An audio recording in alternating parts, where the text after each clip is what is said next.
kulan wacan wanaagsan idil ahaantii bay khiyaarta hawada nagala xidhiidhay meel kasta oo dunida ka joogtaan waa mar kale iyo xubinteena faaqidaada waxaana daawadayaal barnaamijkeena aan diirada ku saari doonaa wararkii ugu dambeeyay naga soo gaara magaalada Addis Ababa ee caasimadda dalkaasi Ethiopia dagaalkii shalay duhurnimadii ka qarxay ilaa xalay lagu rafanayay caasimadda dalkaasi Ethiopia gabi ahaanba mabraadkii aan idhaahday waa korontada dalkaasi Ethiopia oo ay ka goonayd habeenkii xalay ahaa gabi ahaanba inta badan iyo waliba dagaalyahanada faano oo la tilmaamayo in ciidamada makalakayaaga ay ciidan badan ka laayeen sidoo kale dhaawac far badan iyo waxa jirta dhimasho far badan oo soo gaaray ciidamada makalakayaaga iyo waliba booliska federaalka ayagu ammaanka sugayay magaalada Addis Ababa ee caasimadda dalkaasi Ethiopia tirada ciidamada faano ee baabuurta ku soo galay iyo waliba ilaa iyo 60 kale oo gurmad ahaan ugu soo gaaray ayaynu kala daawadaya ku qada dhigi doonaa barnaamijkeena wadamada reer galbeedka oo durba digniin culus ka soo saaray magaalada Addis Ababa iyagoo sheegay in dadka muwaadiniintooda aysan u safraynin aan idhaahdee magaalada Addis Ababa iyo waliba dalkaasi Ethiopia ayaana gashay xaalad qalalaas oo adag faana ayaana sidoo kale bayaan ay soo saartay waxa ay ku sheegtay in ay ciidamada Ethiopia hadda kadib kula dagaalami doonto magaalada Addis Ababa ee caasimadda dalkaasi Ethiopia sidoo kalena dagaalkii miyiga ka socday ee dhuumashada ahaa oo gabi ahaanba soo afjarmay sidoo kalena kaligii taliye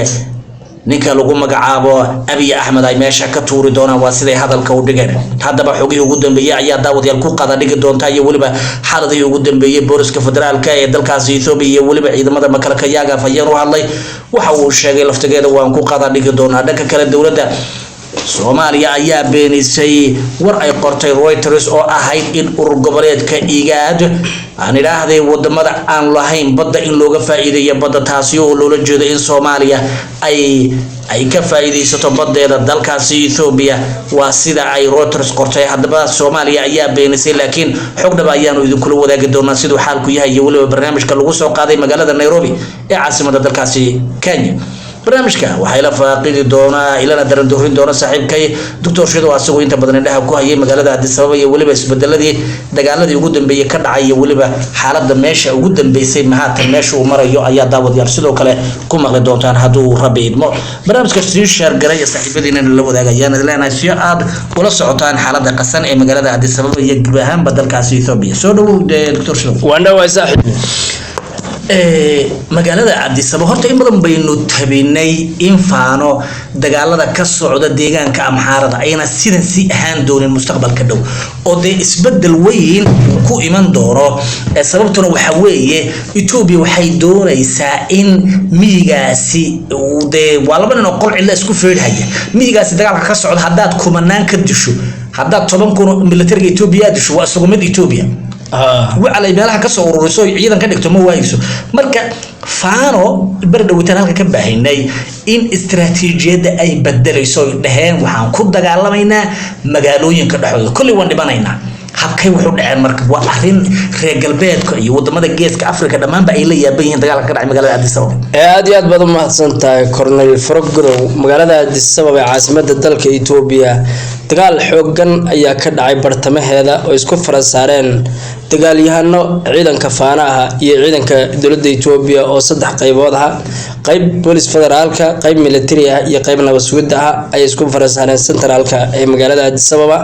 halkaasi dhimasho iyo dhaawac badan ayaa ka dhashay oo ay soo kala gaaray labadaasi xoog ciidamada faano ayaa gaadiid ay soo fuuleen bay magaalada bartamaheeda la soo galeen kadibna waxay xabad ku fureen ciidankii federal booliska markii halkii ay saraakiil ku dhimatayna jilibka ayaa la soo dhigtay marka ciidamada goobtan ay weerarka ku qaadeen waxay ahayd goob ay ciidamadu ay ka ag dhow yihiin kadib ciidanka militariga ayaa ku soo biiray dagaalka aan ka dhaxgeeda bartamaha magaaladu ka bilaabmay nimanku marka tiro ahaan imse dhanaayeen intee baabuur bayna ku soo dawladdu tirada ay shaacisay iyo tirada faana ay shaacisay iyo tirada ay faana shaacisay iyo tirada dhimatay iyo tirada dhaawaca iyo tirada ay dawladdu ay maartay sheegtay inay gacanta ku dhigtay aad bay u kala fogayeen waxyaabo badan baa u dhaxeeya dagaalka horta dhacay ee meesha ka dhacay waxa la sheegay in ay horta saddex sargaal oo ciidamada faana ay ku dhinteen afar kale dhaawacooda uu meesha yaalay oo dhaawaca la qabtay meesha booliska ciidanka dawladda la sheegay inay saddex iyo sargaal ay goobtaas ku dhinteen kadib faano saraakiisha ciidankaasi wadatay ayaa baxsaday dagaalkii raacantii lagu cayrsanayay magaalada ku dhex ordayeen ayagana waa la qabtay laba sargaal baa la qabtay oo ciidamadaasi watay laakiin dowladda Itoobiya taliye sare oo hadda wuxuu sheegay maadaama faana muuqaalka meesha dadkii joogay rayidka waxay sheegeen in ay arkeen 3 dhimasho iyo 4 dhaawac oo ciidanka faana iyo laba sargaal oo nolosha lagu qabtay laakiin dowladda Itoobiya ciidanka badan bay sheegtay dowladda Itoobiya waxay sheegtay 86 askari oo ciidanka faana in magaalada lagu qabtay Addis Ababa dhexdeeda lagu qabtay 86 askari waa ciidan aad u tiro badan ismana keenayso laakiin wali xabad ba ka dhacaysay bale habeenkii xalay xabad ba ka dhacaysay Addis Ababa warbaahinta iyo ku sugan magaalada Addis Ababa iyo dadka ka madax banaan dowladdu waxay sheegayaan in wali faana ayna ka dhamaanay Addis Ababa ciidamo badan oo kuweedana inay ku jiraan markii uu dagaalkan dhacay magaalada bartamaha ka dhacay xoogga faanadu ay xabada bilaabeenna taa markii ay joogtay in haddana xaafado kale laga maqlay xabad kaleete oo maartay si daran dooriga u dhacaysay in la maqlay oo ka dhacay meel kaleete haddana waxay sheegeen in aydan meel kale xabadaha asaas badan laga maqlay kadib dowladdu telefishinka waxay soo fadhiisatay in ay soo ururisay faanada magaalada ku baahsaneed marka faano hubaysan ayaa magaalada dhan maadaama magaalo weyn tahay xaafad kasta iyo koob kasta oo maartay boolisku ay xiriir ku leeyeen miyay weerareen mise dad dhalinyaro oo barnaamij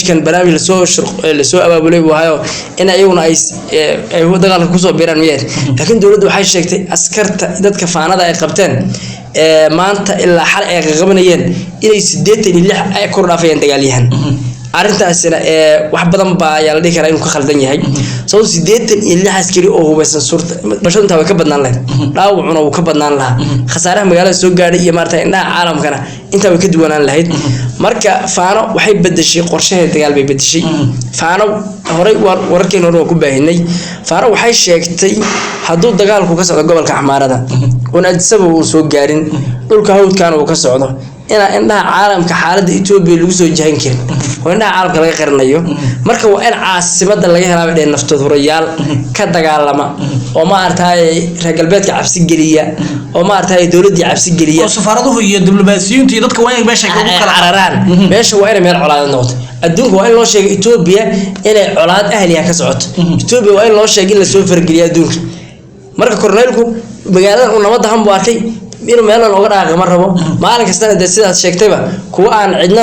cid la dhashan jirin ma la sii daabuli oo furinta hore la geyn marka waxa la leeyahay ciidanka faanada magaalada ayay soo galeenba oo horin ay goobo ay kaliya u gaaro ay ku ay isku kaniisada iyo xaafado isku raran iyo meel iska buuxiyeen baa la leeyahay marka waxay rabaan baa la leeyahay inay weerar joogto magaalada ka wadaan عاصمة لفتها كاشان لقى ويران المارتها محتوى ويران هو بيال مقالة جو Addis Ababa ay isbedesho ay rabaan balale yani waxay rabaan in Addis Ababa sida Muqdisho kala soo bedesho marka Addis Ababa xaaladeedu aad iyo aad ay wadaag tahay dadka halkaas ku sugan oo la xiriirnay dadka Soomaalida waxay sheegeen in cabsi weyn dareemayaan in gaadiid ka dhan la baarayo in magaalada dhan dadka ay askartu military iyo nabad iyo boolisba inay jidad ka dhooban yihiin gaadiidka caadiga iska qulqulay iyo xaafadaha u kala gooshay in la joojiyay in gaariga la arkay la baarayo jidka magaalada maraya oo dhanka gudoona u socdo in la ciidan ma ku